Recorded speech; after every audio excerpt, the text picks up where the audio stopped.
Hello, I'm Vanessa Lee. Thank you for joining me. I'm an Elixir developer on the data services team at Interfolio. Interfolio operates the first ever faculty information system for higher education institutions. I'm also an instructor at LinkedIn Learning. My Learning Elixir course launches early next year. My focus at Interfolio is on scholar disambiguation. Today I'm going to share with you the challenges of name disambiguation and how I'm meeting those challenges with Elixir and machine learning. First, let me introduce you to the Reverend Charles Ludwig Dodson, born in 1832. He was an author, and he published about mathematics and logic, and also about a curious young girl named Alice.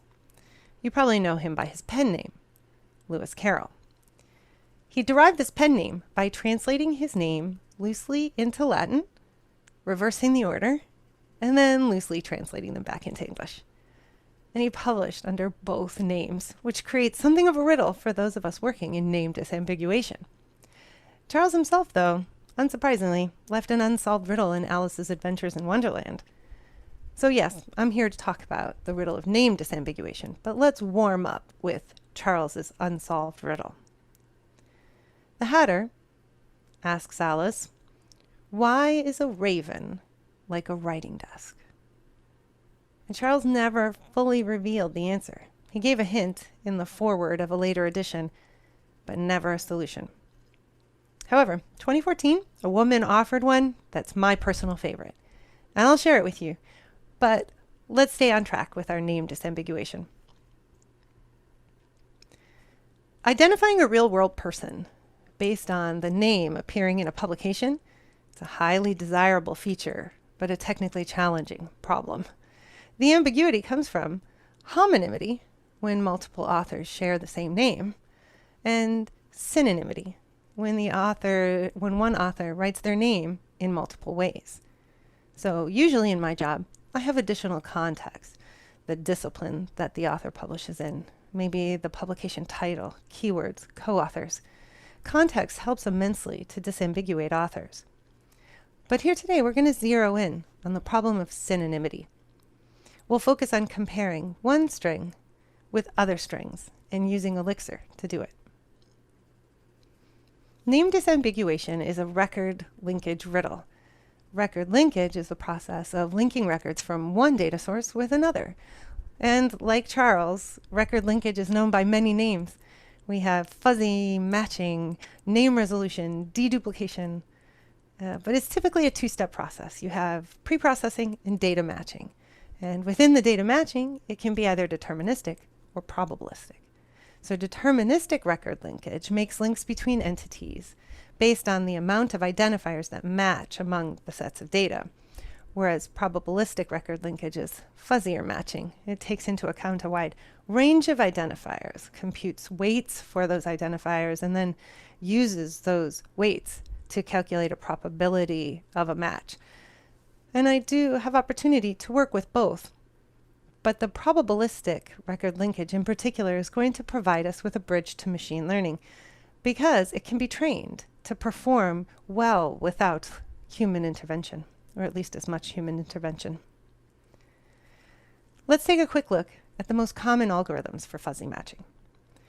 They break down into metrics, phonetic or string, and then they break down again into the how much of the word they look at or how they look at the word, whether they look at it as a whole with all the spaces removed, or whether they tokenize it or turn it into substrings or n-grams.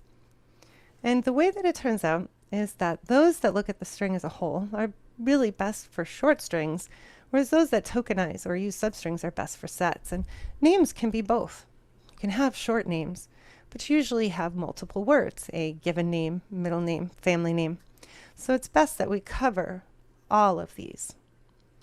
And the app I work in is written in Elixir, as I mentioned, and I found two fuzzy matching libraries that separately covered most of the algorithms that I wanted. There was Patrick Detlefson's Fuzzy Compare and Jason Legler's The Fuzz. Neither had been updated in a while, so rather than forking them, I combined them, and I added a pre-processing strategy as well as one more algorithm I was really excited to work with. That's the double metaphone. Now I had everything I wanted in one library, and I named it Akin, which is derived from kin, which means of similar character. And yes, it's also from a book. It's one of my favorites as a child. We don't have time to cover the intricacies of each of the algorithms here today, but I did include as much detail as I could in the README if you're interested. Here today, I'll cover the highlights of the API. First, the preprocessing. Composing refers to preprocessing. It downcases the string, converts characters, standardizes and trims white space, removes punctuation and non-text like emojis, and converts certain accents. And the heart, of course, is comparison. Two strings are compared by all of the algorithms, and the metrics for each are returned.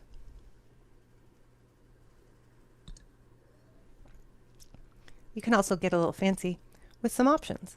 Say you wanted a subset of algorithms to be used. You could list them by name. Or by their feature, like we saw in the earlier graphic.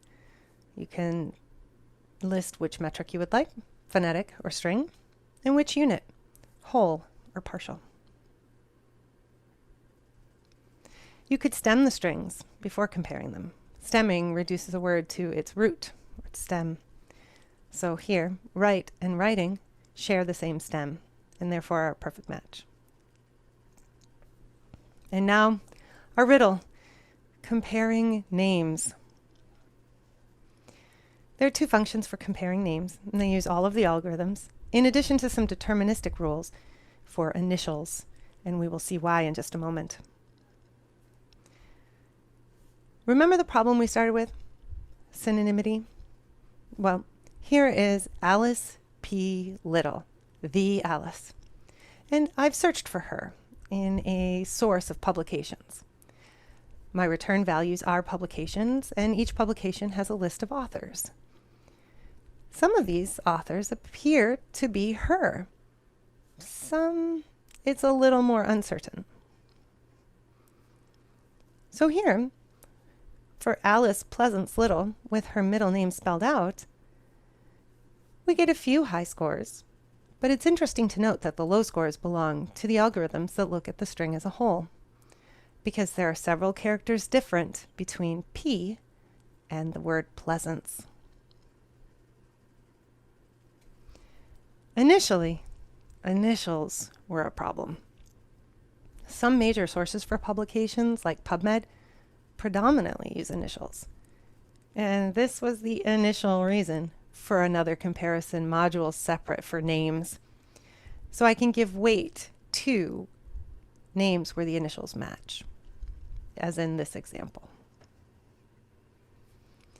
Now this one hurts.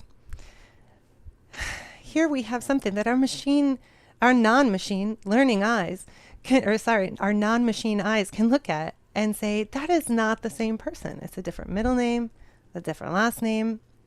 Yet the scores are very high because it's really only two characters different between those two strings.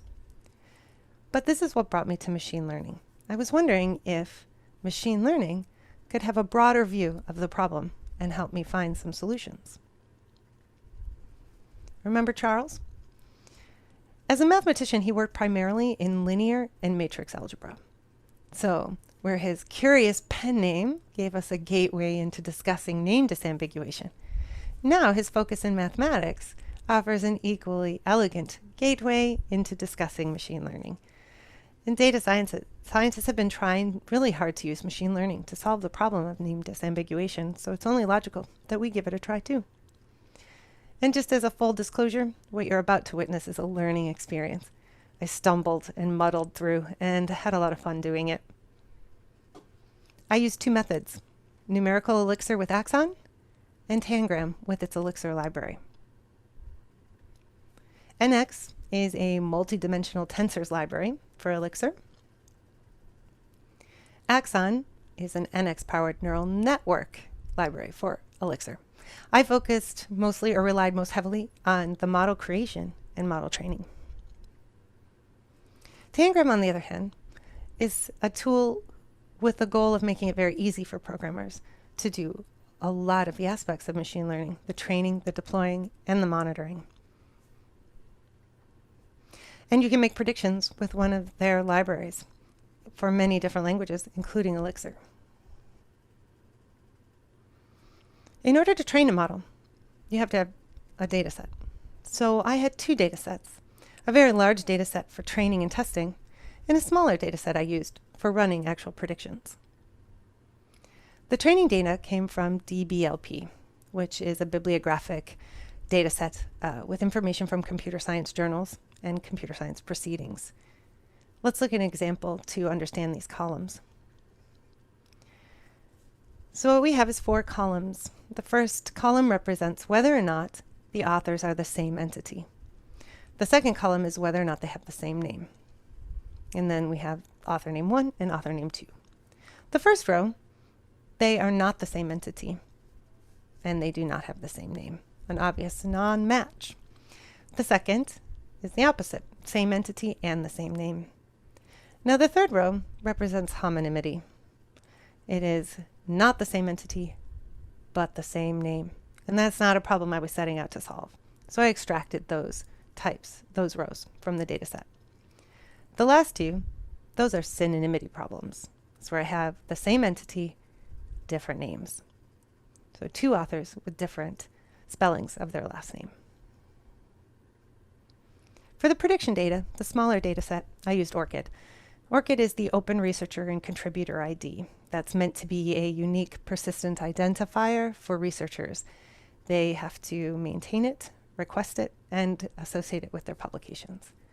This data set's great for predicting whether or not we can learn synonymity because it's all matches. It represents one author's name as it is represented in 4 different publications. ORCID as well as Medline, Authority, and PubMed. Now, I added rows to this data set that represented non-matches as well, because I was curious on how well I was learning to identify non-matches as well. Oops, excuse me. So here's an example from the ORCID data set. Each row represents the same author with their name as it appears differently in different publications. I took those data sets and I fed them through the Akin library to get their metrics. So I have normalized data to use to train the model with the addition of the final value. That last digit is a 1 or a 0, representing whether or not the names are a match according to the data set. So the first example, 0, not a match. The second and third, 1, because they are matches. So just a broad strokes over what is training a model. So training a model means looping over the data set and measuring the loss, how far off the prediction is from the truth, and then adjusting the parameters and looping again. So epochs represents the number of loops. Loss refers to the method for measuring and handling how far off our prediction is, the loss. And the learning rate sets how much, what increment at which to change the model in response to the loss. In the example you're about to see with NX and Axon, I took 10 loops over the training data. And there are a lot of options. I started with the loss being measured by mean squared error because I'm a beginner, and that one has a lot of writing and a lot of examples. So let's take a look at how it performs. So I put together a library that uses NX and Axon. And here it's a method for performing the training of a model. And we can watch the results as they come through each epoch. And we should see that average loss go down over time, but it is a small number of epochs. It's really wonderful to watch when you have a huge number of epochs. I added color coding to show those that I'm happy with in green and those that I'm unhappy with in red.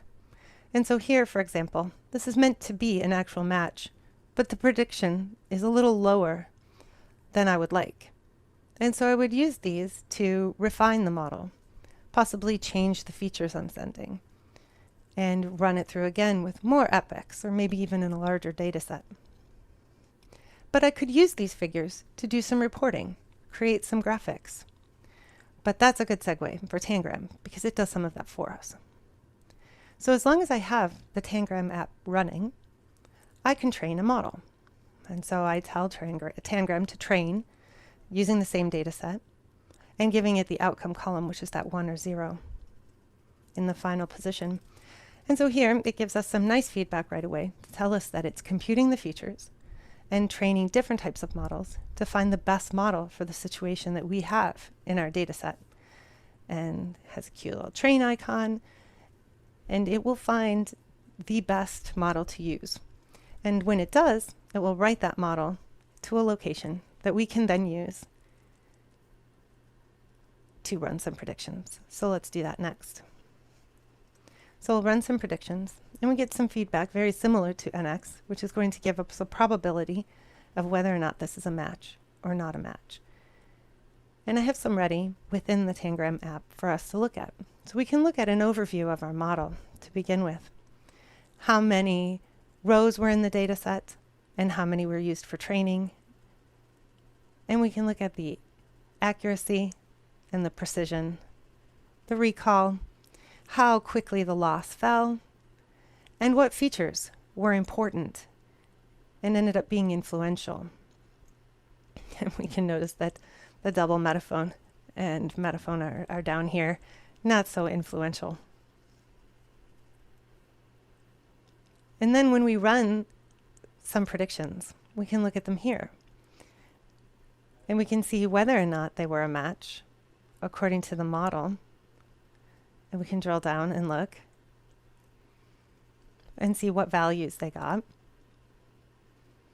and the probability that they are a match, how confident the algorithm is in the model is, in thinking that this is a match. I also have an area where I can play. I can experiment and have with different values for the different algorithms to see whether the outcome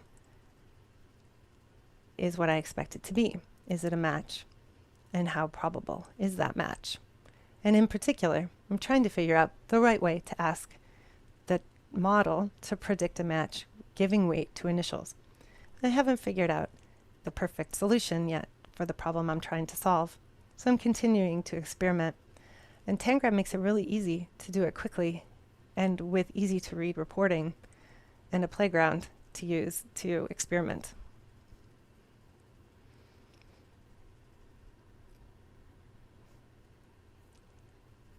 So what's next? So I'm going to continue that experimenting. I also would like to add some tests for common misspellings, along with one more algorithm, in this case the Damrow-Levenstein distance, which is just like the Levenstein, but it checks character transpositions. So it's going to catch some common misspellings. Now, I did promise you an answer to the riddle. Why is a raven like a writing desk? So in 2014, Mary Hammond offered this answer.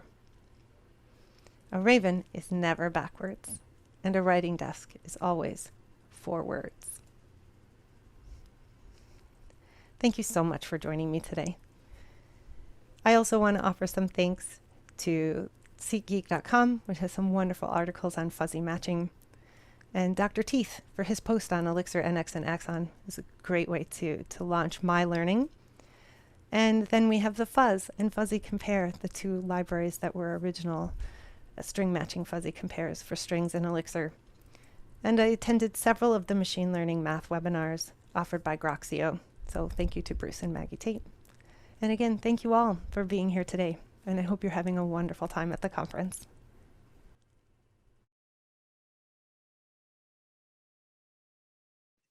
That was awesome. Thank you so much. And I would like to open the floor for Q&A.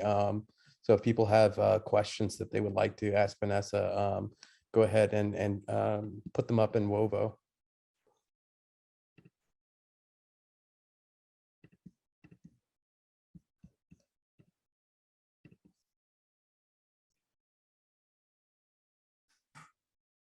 Let's not be shy.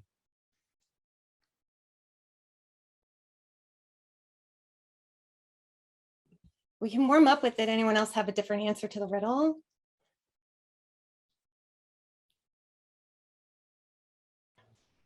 Well, at first, it took me some time to understand the answer to the riddle, because never backwards and forwards. You mean the writing desk, the parts that it's facing you. Is Well, that what you mean?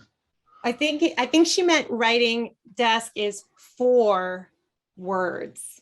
Like it's always for words. And I think her argument was based on that he said specifically a writing desk, not just a desk. So she said it's for words. Okay. I know. Yeah, it turns out he had a lot of interest in sort of thinking temporally and what time moving forwards and backwards, and that was how she justified her argument that that's what he was working on. I have a question, Vanessa. What was your experience with machine learning before digging into this?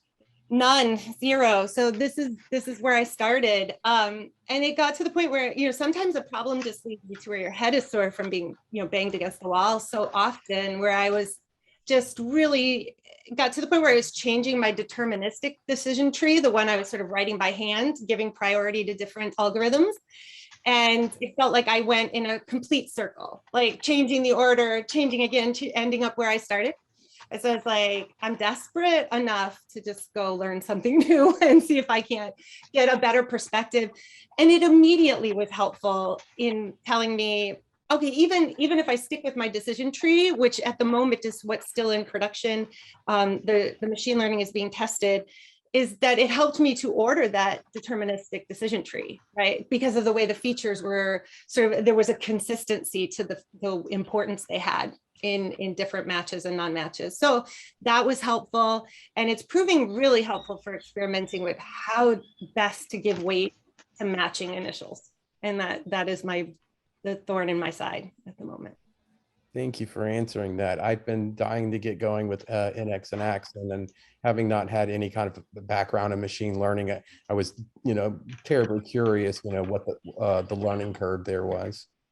Oh my gosh, the blog post by Dr. Teeth, it's brilliant. And he's got a library ready to pull it down and start playing immediately. Yeah, it's gas mileage. I think fuel economy is his example. And the tangram examples are often with heart disease, predicting heart disease. But Oh, wow. It was really straightforward. I'm there. I'm going to check that out. Thank you. Absolutely.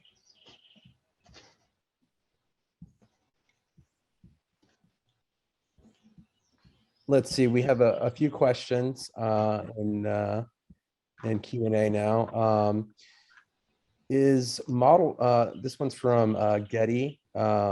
Is model training what happens behind the Jaro distance function, or something similar to Google's "did you mean ... functionality? Yeah, I think it's definitely more likely what's behind the "did you mean" functionality, whereas Yarrow distance is actually just set. It's really old, right? So it's counting the difference between characters, the distance between what would you have to change about string A to make it into string B. So those are sort of set. And it turns out a lot of these algorithms, like the double metaphone that I worked on, based on the metaphone, based on another one, the Soundex, which is from like 1918. These things have iterated so many different times and been used over and over. But machine learning I'm guessing what's behind the natural language processing and part of that whole system of intelligence that led to the Google predictor. Yeah, did you mean? It's so much smarter than I am. We have another question, which I'm not. Well, let me just go ahead and shoot the question out from Samo. NX was not useful for your use case due to lack of the playground. I'm not sure. Maybe Samo can comment on that further. But it sounds to me like NX was wildly useful for what you were doing. They both were, they sure were, but I think if I understand you right, it's the question, Samo, is yes, Tangram just makes it easier. Right? Like having that GUI, it just does make it a lot easier. So I tried really hard to get my double metaphone to matter more, right? And it just doesn't, like under no circumstances does it, right? Unless you're really contrived about the words that you're comparing. So it is addictive. However, I would say my fingers, right? Fingers on the keyboard, NX much more, that's where I want to be. Like, so that's where my work is at the moment. Yeah, so that's a good question. Yeah, Tangram sort of lends itself more to a presentation, right? It's just a little more visually appealing. And because I'm not familiar enough with a lot of the reporting libraries for how to make data look pretty in Phoenix or Elixir. We have a question from Nikhil. And this one I'm terribly interested in talking about machine learning. How does the performance of Elixir's implementation compare with Python or an R implementation? Oh, that's a really good question. My answer is based on some really contrived experience, though. So when I ran just tests locally on my machine, and it's an Intel MacBook, it was damaged recently. So now I have an M1, which is going to actually lend to the question about Livebook in just a moment. But the machine, I did a benchmark comparison of Fuzzy Wuzzy compared to what I was doing. And I was slightly faster, but not to a significant degree faster. So I would say it was all I needed permission wise to continue with Elixir, right? Because I was ready to make the argument to my team that I needed to write this in Python and learn how to integrate Python with Elixir. But it was the performance in terms of speed was just as good. Now, what I've run into is one of the reasons, I wish I could visually show you, but I don't think I can. One of the reasons that my Intel machine is dead is because the battery swelled. And I think that has a lot to do with the processing that I was trying to accomplish. Because I originally was using agents to sort of monitor and do some concurrency, but have since got a little more sophisticated with that. And now using the M1 machine, things are going very well. And that lends itself to the Livebook step-by-step. Oh my gosh, yes. And I had hoped to have that for this presentation, but the change in computers meant that I could not get Livebook running on my M1 in time it was just a Docker issue that I have now resolved, but did not have ready to change the presentation. But I mean, it would be perfect. I was lucky enough to attend NervesConf this year, where they used Livebook for the whole thing, all of the training. It was flawless. It was brilliant. It was, I know they weren't out to sell Livebook, but that kind of was what I walked away from that with. It was really well done. So yeah, that's a great question. And I wish I could have had that in time for the conference for sure. Great. And so you're going to go ahead and implement Tangram in Phoenix and LiveView this weekend, right? Yeah, just this weekend, tomorrow, probably. Yeah. All right, great, great. Looking forward to it.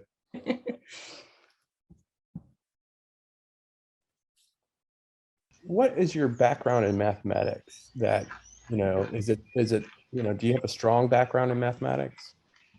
No, so I'm a result of the American education system, where they sort of test you, standardized testing back in the 80s, where I was tracked for the humanities, not the sciences. And up until that point, I had an interest in both, but I got tracked into the humanities pretty early, and was in a progressive school district. So it was, that's all I got. I got math for poets was my math class. So I'm self-taught computer programmer, self-taught mathematician. That's very interesting to know, because I think a lot of people are kind of shy. I don't know if that's the right word, scared of getting, into machine learning, because it seems very mathy.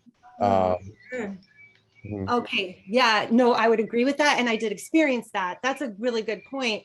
And the way I got over it was taking watching a YouTube class on linear algebra, just to make sure that I was remembering correctly. And because there's no one else in the class, right? It's just me and the YouTuber. So it felt very non-threatening. And then I did some Khan Academy, and you find the teachers that you respond well to, right? And I respond really well to teachers like Bruce Tate, where it's very, I think he fails in front of us on purpose, right? Like he is constantly making you feel comfortable failing and not knowing, right? So I've learned so much from him, and he's always there to answer questions for me. I'm very fortunate that he's a former Austinite.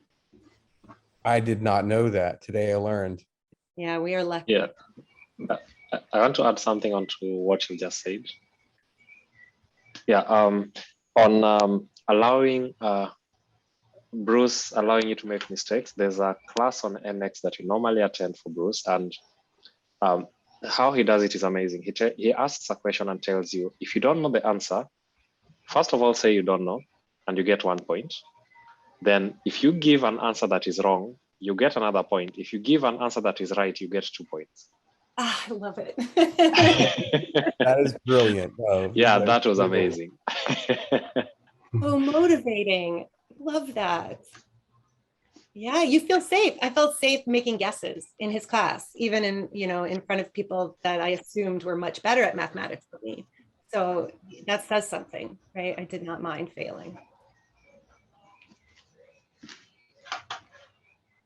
Sounds like a shameless plug, sorry. I know it does, right? And I don't work for that. Yeah. I'm not an instructor there. I just feel fortunate, right? Like if you can find that person you learn from, and I think it's different. I think if you find somebody you really respond to, and I was just fortunate to find that, I think. Oh, I don't see it as a shameless plug at all. I think, the entire community loves Grox.io and Bruce Tate and Maggie. So there's just nothing but love around their venture and them as people as well. Yeah, it was right before the pandemic. We had Lone Star Elixir here in Austin. It was one of the last things I was able to do before lockdown. And tell me, oh, sorry, go ahead. No, I would say that I have a background in mathematics, computer science. I'm a computer science major, but I attended the ML math webinars by Bruce Tate, and I don't understand much of what he says, because the machine learning is different. It's not that it's there's a lot of math that I either I don't remember or I never learned in the first place. So the part of math that I know from the past is useless for this. So I'm also a big fan of Bruce, Maggie, and so yeah, kudos to them. Right, I agree with you. And it is nice to find tools like Tangram too, so that I can iterate over my learning, right? So I'm not stuck. I can still accomplish what I need to accomplish with a tool that does it for me. But then I have this wonderful sandbox with NX and Axon to try to do it myself, right? And at first I couldn't, right? Like it took me a while to get my mind around loss, right? It just for some reason was really difficult. And but I was able to have the best of both worlds. We're really spoiled by the ecosystem right now. It's great. I feel fortunate. Looks like we got about 3 minutes left. If anybody has any final questions.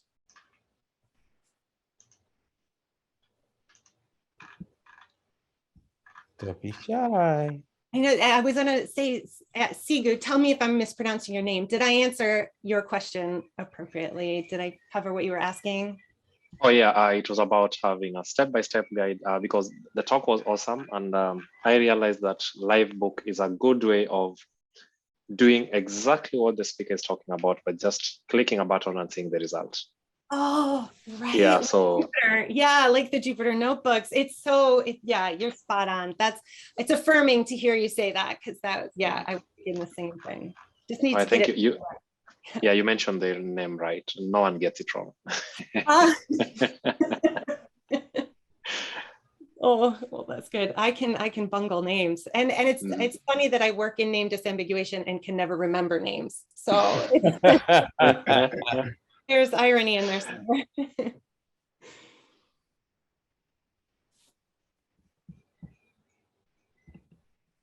And I just have to point out now, so unless anyone else has another question, like, so I gave a similar version of this talk at ElixirConf here live in Austin, and an old boss of mine showed up in the audience, right, which was really unnerving. And another one did today too. Hi, Cleo. Hey, Vanessa, how you doing? It's so good to see you. Same here, same here. It's been too long. Yes, exactly. Yeah, Kurt was in the audience at ElixirConf. So. Oh, wow. Okay. Yeah, yeah. Such a small world in Elixir. That's kind of nice. Yes. But ever growing. Ever growing. It is. Yeah, it was overwhelming at ElixirConf to see to be around so many people, right? It was the first time for me to be around that many people. It took, actually, until the final day before I could go in the main conference room. Like I just couldn't, turns out I couldn't do it. I thought I could, but it was just really overwhelming. But the talks were phenomenal, and seeing how many newcomers to the language just in the course of 18 months. And it's inspiring. It's just inspiring. I'm seeing that here today too. I love it. I didn't realize how much I missed it.